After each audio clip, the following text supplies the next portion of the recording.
Good evening all, this is Siyad Illikkal. എല്ലാ ദിവസവും വൈകിട്ട് 7 മണിക്കുള്ള മാർക്കറ്റ് ന്യൂസിലേക്ക് സ്വാഗതം. ബഡ്ജറ്റ് ഡേ ആയിരുന്നു. ബഡ്ജറ്റ് ഡേ ഡിസർവ് ചെയ്യുന്ന ഒരു വോളറ്റിലിറ്റി മാർക്കറ്റിൽ നമ്മൾ കണ്ടു. എന്നാൽ ഭീകരമായിട്ടുള്ളൊരു വോളറ്റിലിറ്റിയോ തീവ്രമായിട്ടുള്ള ഒരു റാലിയോ ഫോളോ അറ്റ്ലീസ്റ്റ് നിഫ്റ്റിയിൽ ഉണ്ടായില്ല. സെൻസെക്സിലും ബാങ്ക് നിഫ്റ്റി ഏകദേശം ഒരു 500 പോയിന്റ് ഇടിഞ്ഞു. അപ്പോൾ ഓരോ കാര്യങ്ങൾ നമുക്ക് വളരെ ലളിതമായിട്ട് മനസ്സിലാക്കാനായിട്ട് ശ്രമിക്കാം. ഓരോ സ്റ്റോക്കുകളിലും വന്നിട്ടുള്ള ഇമ്പാക്റ്റുകളും നമുക്ക് മനസ്സിലാക്കാൻ ശ്രമിക്കാം. ആദ്യമായിട്ട് ഗോൾഡിൻ്റെ എല്ലാം തന്നെ ഇമ്പോർട്ട് 7% കുറച്ചത് കൊണ്ട് നിഫ്റ്റി 50യിൽ ടൈറ്റാൻ 7%-ൻ്റെ ശക്തമായൊരു റാലി, 6%-ന് മുകളിൽ ശക്തമായ ഒരു റാലി രേഖപ്പെടുത്തി. ഇതേ കാരണം കൊണ്ട് തന്നെ മണപ്പുറം ഉൾപ്പെടെയുള്ള കേരളത്തിലുള്ള ഗോൾഡ് കമ്പനീസ് ഫോളോ ആയിട്ടുണ്ട്. എല്ലാ ബഡ്ജറ്റിലും ഒരു കൊട്ട് കിട്ടുന്ന ഒരു കമ്പനിയാണ് ITC. സിഗരറ്റിൻ്റെ എല്ലാം തന്നെ ടാക്സ് കൂട്ടും. അത് എല്ലാ തവണയും ഉള്ളതാണ്. എന്നാൽ ഈ തവണ അത് ഉണ്ടായില്ല എന്നുള്ളത് വളരെയധികം ഒരു സ്പെഷ്യലായിട്ട് തോന്നി. അതുകൊണ്ട് തന്നെ ITC റാലി രേഖപ്പെടുത്തി. അല്ലാതെ ITCക്ക് സിഗരറ്റിൻ്റെ ടാക്സ് കുറച്ചിട്ടൊന്നുമല്ല റാലി രേഖപ്പെടുത്തിയിട്ടുള്ളത്, കൂട്ടിയില്ല എന്നുള്ളത് പോസിറ്റീവായിട്ട് ITCക്ക് വന്നിട്ടുണ്ട്. അതുപോലെ തന്നെ L&T ഇന്ന് ഫോളോ ആയിട്ടുണ്ട്. പ്രധാനമായിട്ടും ഇൻഫ്രാസ്ട്രക്ചറിന് കൊടുത്തിരിക്കുന്ന അലോക്കേഷനിൽ കൂടുതൽ അലോക്കേറ്റ് ചെയ്തിട്ടില്ല എന്നുള്ള കാരണം കൊണ്ടാണ് ഫോളോ ആയിട്ടുള്ളത്. അല്ലാതെ ഇൻഫ്രാസ്ട്രക്ചറിന് ഈ ഒരു പ്രാധാന്യം കൊടുക്കാത്തത് കൊണ്ടല്ല. അങ്ങനെയാണ് നമ്മൾ റീഡ് ചെയ്യേണ്ടത്. ഇനി മറ്റുള്ള സ്പെസിഫിക് ആയിട്ടുള്ള ഈ ഒരു സ്റ്റേറ്റ് വെയ്റ്റ് അലോക്കേഷനെ സംബന്ധിച്ച് കുറേ കാര്യങ്ങളെല്ലാം തന്നെ ചർച്ച ചെയ്യുന്നുണ്ട്. അതെല്ലാം തന്നെ ഈ രാഷ്ട്രീയമായിട്ടുള്ള ആയിട്ടുള്ളത് കൊണ്ടാണ് അതിലേക്ക് നമ്മൾ കടക്കുന്നില്ല. സ്റ്റോക്ക് മാർക്കറ്റ് റിലേറ്റഡ് ആയിട്ടുള്ള കാര്യത്തിലേക്ക് വരുമ്പോൾ ഏറ്റവും പ്രധാനമായിട്ട് ഷോർട്ട് ടൈം ക്യാപിറ്റൽ ഗെയിൻ ടാക്സും ലോങ് ടൈം ക്യാപിറ്റൽ ഗെയിൻ ടാക്സും സംബന്ധിച്ചുള്ള വലിയൊരു വ്യത്യാസമാണ്. വലിയ വ്യത്യാസം തന്നെ എന്ന് വേണം നമുക്ക് വിളിക്കാനായിട്ട്. ആദ്യമായിട്ട് short time capital gain tax 15%-ൽ നിന്ന് 20%-ലേക്ക് വർദ്ധിച്ചു. അതുപോലെ തന്നെ long time capital gain tax 10%-ൽ നിന്ന് 12.5-ലേക്ക് വർദ്ധിച്ചു. STTയും വർദ്ധിച്ചിട്ടുണ്ട് FNOയിൽ.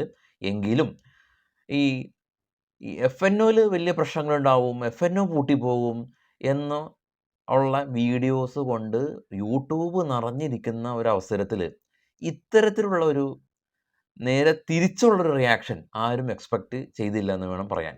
കാരണം ഇത്ര നാളും FNO പൂട്ടിപ്പോകുമെന്നുള്ള രീതിയിൽ കരഞ്ഞും തലയിൽ കൈ വെച്ചുമുള്ള ഒരുപാട് വീഡിയോസ് വന്നു. പക്ഷേ നേരെ വിപരീതമായിട്ട് FNOയിൽ എന്താ സംഭവിച്ചത്?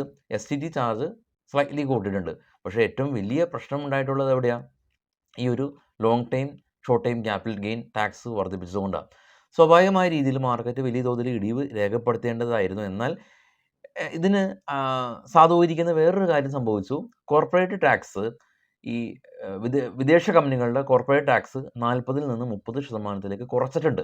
അപ്പോൾ അതുകൊണ്ടാണ് കഴിഞ്ഞ ആഴ്ചയിൽ FIs ബൈ ചെയ്തതും ഇന്നലെ FIs ബൈ ചെയ്തതും എന്നും തന്നെ വെറുതെ ആയിരുന്നില്ല. അവരുടെ ടാക്സ് കുറച്ചത് കൊണ്ടാണ് അവരുടെ ശക്തമായിട്ടുള്ളൊരു ബൈയിങ് കണ്ടത്. അതുകൊണ്ട് തന്നെ നിഫ്റ്റിയിൽ വലിയൊരു ഇടിവ് കണ്ടില്ല. ഇന്നൊരു റീറ്റെയിലേഴ്സ് അവരുടെ ഭാഗത്തുനിന്ന് റീറ്റെയിലേഴ്സിൻ്റെ ഭാഗത്തു നിന്നുള്ളൊരു പ്രോഫിറ്റ് ബുക്കിംഗ് കണ്ടു. അതൊരു സീവിയർ ആയിട്ടുള്ളൊരു സെൽ ഓഫോ എന്നുള്ള രീതിയിലേക്കൊന്നും മാർക്കറ്റ് പോയിട്ടില്ല. പ്ലസ് ഒരുപാട് പോസിറ്റീവായിട്ടുള്ള കാര്യങ്ങൾ സംഭവിച്ചിട്ടുണ്ട്. ടൂറിസം മേഖലയിൽ, തൊഴിൽ മേഖലയിൽ, ഇൻഫ്രാസ്ട്രക്ചർ മേഖലയിൽ, റെയിൽവേയിൽ. പക്ഷേ ഇതെല്ലാം തന്നെ ഓൾറെഡി തന്നെ റിയാക്ട് ചെയ്യപ്പെട്ടിട്ടുണ്ട്. റെയിൽവേ സ്റ്റോക്കുകൾ എത്ര നാളായിട്ട് റാലി രേഖപ്പെടുത്തുന്നുണ്ട്, റിയാലിറ്റി റാലി രേഖപ്പെടുത്തുന്നുണ്ട്. അപ്പോൾ അൺഎക്സ്പെക്റ്റഡ് ആയിട്ടുള്ള സംഭവിച്ചിട്ടുള്ളത് ഈ ഒരു ഇൻവെസ്റ്റ്മെൻറ്റ് എന്നെ സംബന്ധിച്ചിട്ടുള്ളതാണ്. പക്ഷേ FIസിൻ്റെ ഭാഗത്തു നിന്നുള്ള ആ ഒരു ആക്ഷൻ കാരണം ഇത് ന്യൂട്രലൈസ് ആയിപ്പോയി എന്ന് വേണം പറയാനായിട്ട്. പക്ഷേ ഇനി മുന്നോട്ട് വരുമ്പോൾ പ്രശ്നങ്ങളുണ്ടാവോ ഇല്ലയോ എന്നൊന്നും പറയാനായിട്ട് നമുക്ക് സാധിക്കില്ല. അപ്പോൾ ഇന്നത്തെ ദിവസം ഇതാണ്, ഇങ്ങനെ സംഭവിച്ചു, തീർന്നു. അപ്പോൾ ഇതിൻ്റെ റിയാക്ഷൻ കാണാം. നിഫ്റ്റി മാർക്കറ്റ് 24,100 ലോ ക്രിയേറ്റ് ചെയ്തിട്ടുണ്ടായിരുന്നു.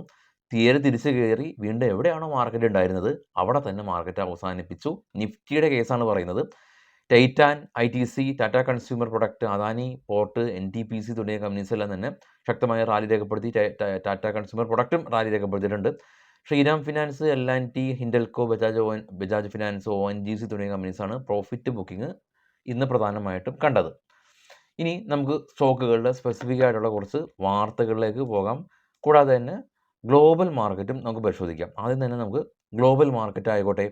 ഗ്ലോബൽ മാർക്കറ്റിൽ ബിറ്റ്കോയിൻ 66,455 ബിറ്റ്കോയിൻ്റെ സ്പോട്ട് ഉള്ളത്.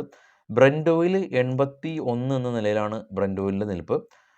കൂടാതെ തന്നെ ഗോൾഡ് 2408 ഗോൾഡ് വെറുതെ ഒന്ന് ഇടിഞ്ഞതല്ല. ഗോൾഡ് ജസ്റ്റ് ഒരു പ്രോഫിറ്റ് ബുക്കിംഗ് ആണ്. വീണ്ടും ശക്തമായിട്ട് ഗോൾഡ് തിരിച്ച് കയറിയിട്ടുണ്ട്.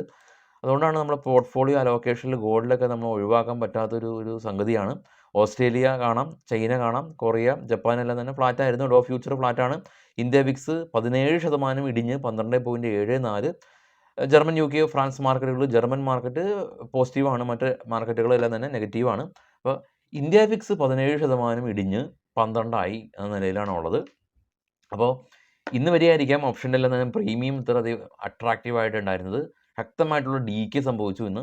അതുകൊണ്ട് തന്നെ ഓപ്ഷൻ റൈറ്റേഴ്സിന് ഇന്ന് സ്വാഭാവികമായ രീതിയിൽ ഒരു പ്രോഫിറ്റബിൾ ആയിട്ടുള്ള ഒരു ദിവസമായിരിക്കും ഓപ്ഷൻ റൈറ്റേഴ്സിനെ സംബന്ധിച്ചുണ്ടാവുക. അപ്പോൾ ഈ ബയേഴ്സിനെ സംബന്ധിച്ച് ഇന്ന് അത്ര നല്ല ദിവസമായിരിക്കില്ല. കാരണം നല്ല ഡീക്ക് സംഭവിച്ച് പ്രീമിയം എല്ലാം തന്നെ മെൽറ്റായി പോയൊരവസ്ഥയാണ്. അപ്പോൾ ഇതുപോലെയുള്ള ഈ ഓപ്ഷനെ സംബന്ധിച്ചിട്ടുള്ള ഒരുപാട് ഓപ്ഷൻ ഗ്രീക്സൊക്കെ മനസ്സിലാക്കിയിട്ട് വേണം നമ്മൾ ഈ ഒരു ഓപ്ഷൻ മാർക്കറ്റിലേക്ക് കടക്കാൻ. അപ്പോൾ ഇനിയിപ്പോൾ ഓപ്ഷനെ കുറിച്ച് കുറച്ചധികം ഇൻട്രസ്റ്റിംഗ് ആയിട്ട് നമുക്ക് സംസാരിക്കാം. കാരണം ഓപ്ഷൻ അത്ര വലിയ ഒരു പ്രശ്നമില്ലാത്തൊരു സംഗതിയായിട്ട് മാറിയിട്ടുണ്ട്. പ്രതീക്ഷ പോലെ ഒന്നും നെഗറ്റീവായിട്ട് സംഭവിച്ചിട്ടില്ല എന്നുള്ളത് കൊണ്ട് ഇനി ഈ ഒരു ഡെറിവേറ്റീവ് മാർക്കറ്റും ഒരു ലുക്രേറ്റീവ് ആയിട്ടുള്ളൊരു മാർക്കറ്റായിട്ട് മാറും. എന്തുപോലെ ഈ ഒരു നമ്മളുടെ ഇൻവെസ്റ്റ്മെൻറ്റ് മാർക്കറ്റ് പോലെ. കാരണം അവിടെയാണ് കുറച്ചധികം പ്രശ്നങ്ങൾ ഉണ്ടായിട്ടുള്ളത്.